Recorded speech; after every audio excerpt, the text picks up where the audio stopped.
Deuxième cassure de l'islam, l'interdiction de la liberté de penser. Les luttes pour le pouvoir qui avaient pour théâtre la péninsule arabique n'ont heureusement pas freiné la dynamique d'expansion de l'islam. Il s'est très vite répandu dans l'espace, mais il s'est vite aussi imposé dans le domaine de la pensée. En quelques décennies, il est arrivé à maîtriser la pensée de l'Antiquité et la reprendre là où elle s'était arrêtée. L'islam allait élargir la vision humaine de l'univers et réaliser des découvertes dans tous les domaines des arts, des métiers, des techniques et des sciences.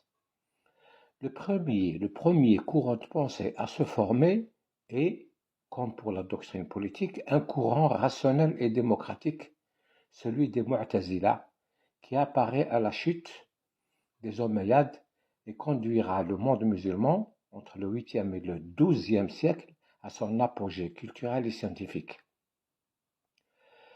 De 750 à 1200, une suite ininterrompue de savants, d'esprits brillants et de découvertes va donner son sens au hadith selon lequel l'encre des savants est plus précieuse que le sang des martyrs. L'esprit musulman évolue dans une ambiance intellectuelle où l'homme est libre d'investiguer, de spéculer et de critiquer. Les intellectuels cherchent avidement à connaître les secrets de la nature et de la vie pour en tirer inventions et techniques. La tolérance entre musulmans, chrétiens et juifs est à son sommet, puisque des savants des trois religions travaillent ensemble à la maison de la sagesse créée à Bagdad en 832. L'époque des Mu'tazila est la période pendant laquelle l'islam a donné la pleine mesure de sa nature libérale, rationnelle et démocratique. Il n'y en aura pas d'autre. Le mot Mu'tazila signifie ceux qui se sentent isolés de la lutte pour le pouvoir et des interprétations religieuses mises en avant pour étayer un point de vue contre un autre pendant la crise politique. On les a aussi appelés Ahl al-Adl ou Tawhid, les partisans de la justice et de l'unicité.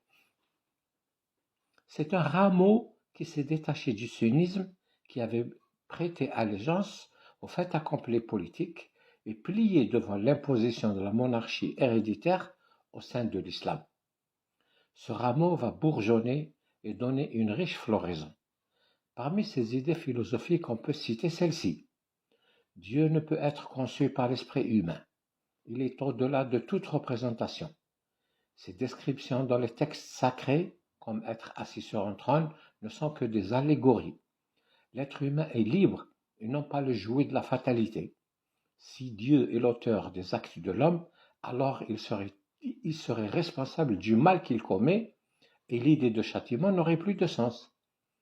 L'homme est en droit de se révolter contre l'autorité si elle est injuste, en vertu du principe de commander le bien et réprouver le mal. C'est assez pour comprendre pourquoi les détenteurs du pouvoir et les docteurs de la foi sunnites ne pouvaient s'accommoder de ces thèses qu'ils jugeaient subversives.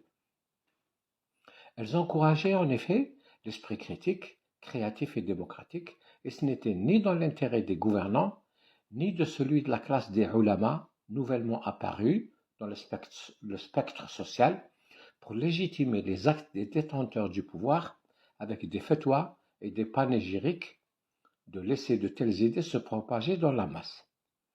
C'est cette période qu'on vise par l'expression « âge d'or de l'islam », car c'est la seule où on a vu apparaître un grand nombre d'esprits scientifiques et humanistes.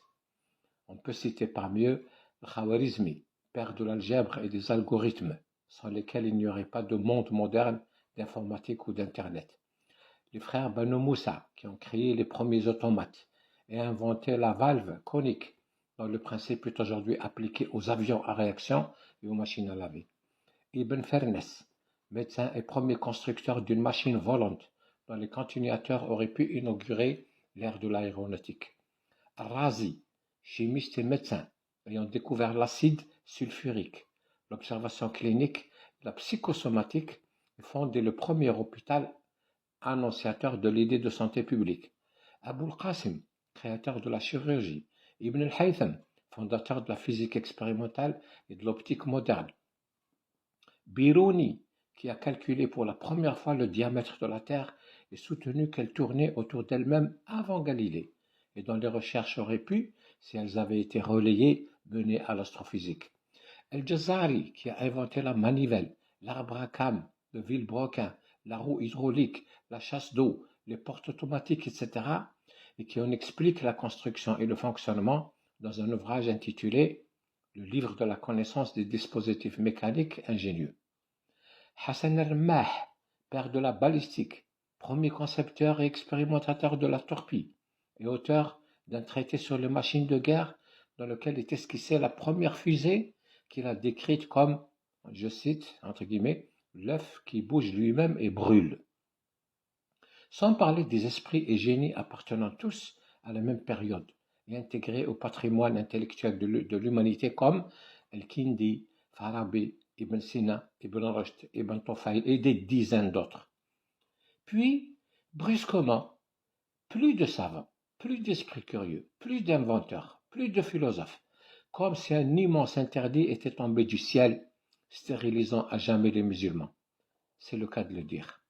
Un courant de pensée fondé par un ancien mu'tazilite, Abu Musa al-Ash'ari, au Xe siècle, apparaît à la fin du Xe siècle donc, et s'attaque aux thèses des mu'tazila sur tous les fronts.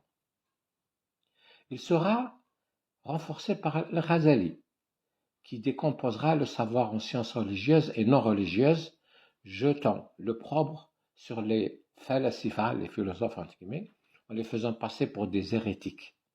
Ce courant d'idées, opposé à l'ijtihad, la rationalité et la liberté, montera en puissance jusqu'à l'éradication de cette pensée des Lumières.